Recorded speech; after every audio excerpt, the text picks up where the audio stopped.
On Thursday, the 9th of December 2010, thousands of people attended one of a series of demonstrations in London protesting against the rise of student tuition fees in England and Wales. Not long after the protests, footage emerged of Jody McIntyre, a disabled protester with cerebral palsy, being assaulted by two police officers. The footage shows McIntyre out of his wheelchair being pulled along the ground by police. Whoa! What the fuck are you doing? Dirty pig! What are you doing? What are you doing? What are you doing? What are you doing right to the wheelchair? You fucking faggot! Get off him! The incident attracted much media attention, and this video will focus on two particularly controversial media pieces, both of which resulted in a large number of complaints.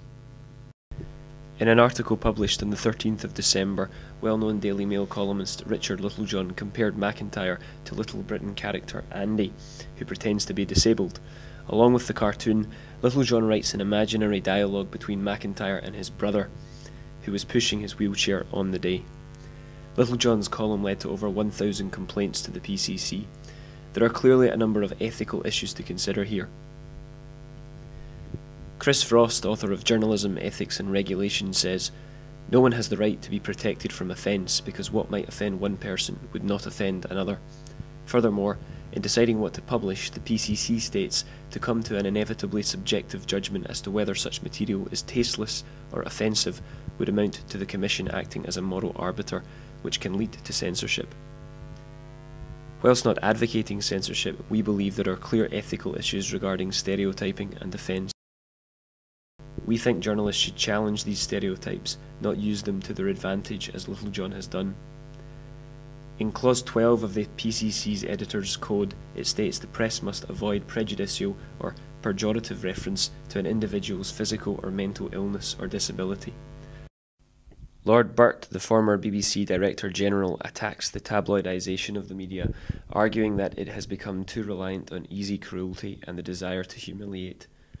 Albeit Littlejohn writes an opinionated column, we agree with Lord Burt and would argue that Littlejohn's article is both disparaging and discriminatory, and thus in breach of Clause 12 of the PCC's code.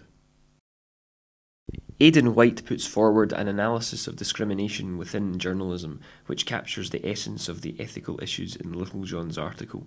He describes it as essential that populist and dangerous ideas are not exploited purely for commercial gain. The rule should be to set standards for reporting which ensure people get the information they read without lashings of bias and prejudice.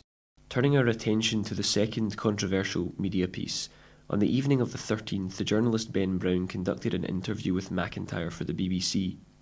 Like the Littlejohn column, it also attracted much criticism and hundreds of complaints.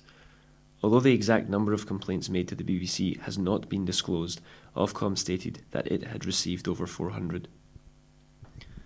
The day after the interview was broadcast, Kevin Backhurst, controller of the BBC News channel, released a statement on the BBC's website stating that the majority of complaints received were made as the viewers considered Brown to be too challenging during the interview. Backhurst defended Brown on the grounds that Mr. McIntyre says during the interview that he personally sees himself equal to anyone else, and we interviewed him as we would interview anyone else in his position. However, an examination of some of the comments made by viewers in reply to this statement seemed to indicate that the majority found this explanation unsatisfactory. Most people appeared offended by the accusatory nature of Brown's interview in interviewing an apparent victim. In particular, Brown was criticised for asking McIntyre if he was rolling towards the police in his wheelchair in an apparent attempt to justify the police's treatment of McIntyre. The question appeared particularly absurd, given that, as a result of his cerebral palsy, McIntyre is unable to use his arms and on the day required his brother to push him in his wheelchair. The police say you haven't made any kind of complaint, so why not? Well, it's been a few days since this happened. Why haven't you complained before? There's a suggestion that you were rolling towards the police in your wheelchair. Is that true? So that's not true? You were not wheeling yourself towards the police? Oh, I can't physically use my wheelchair myself. Were you throwing anything at all at the police during that day? Some ethical issues relating to this interview fall into the categories of sympathy and impartiality.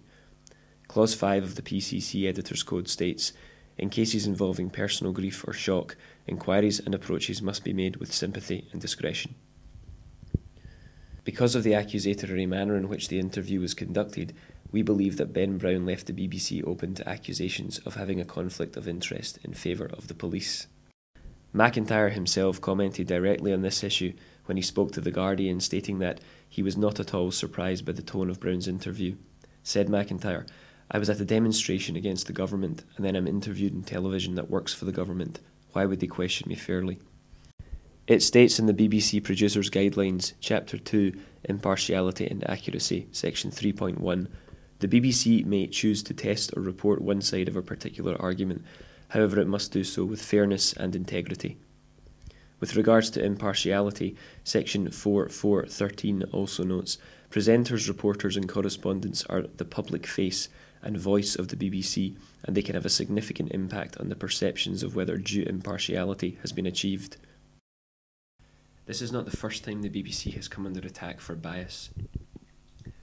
The journalist John Pilger argues, when information is conveyed on the BBC with such professional gravitas, it is more likely to be believed. Possessing highly professional talent, the illusion of impartiality, and an essentially liberal ethos, Britain's public sector broadcasting has become a finely crafted and infinitely adaptable instrument of state propaganda and censorship.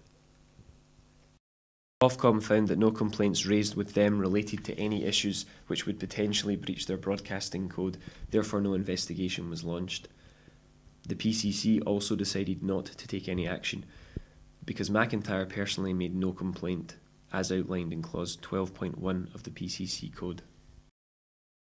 There are different ethical issues to consider with the Richard Littlejohn column and the BBC interview.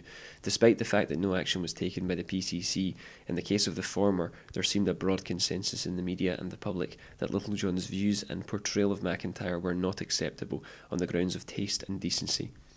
The incident with the BBC is not so clear-cut. Once again, no action was taken, and the media coverage of the interview reached no consensus that Brown had done anything wrong. Those who argued in defence of Brown did so broadly for the same reasons set out by Backhurst, that McIntyre wanted to be treated equally, and the BBC was only complying with his wishes in the way they had interviewed him. A defence of the BBC could also be mounted on these grounds as outlined by Frost. The BBC faces the problems associated with harm and offence more than most. As a public broadcaster, it has to take the broadest possible view of its consumers and is therefore more likely to offend than any other medium.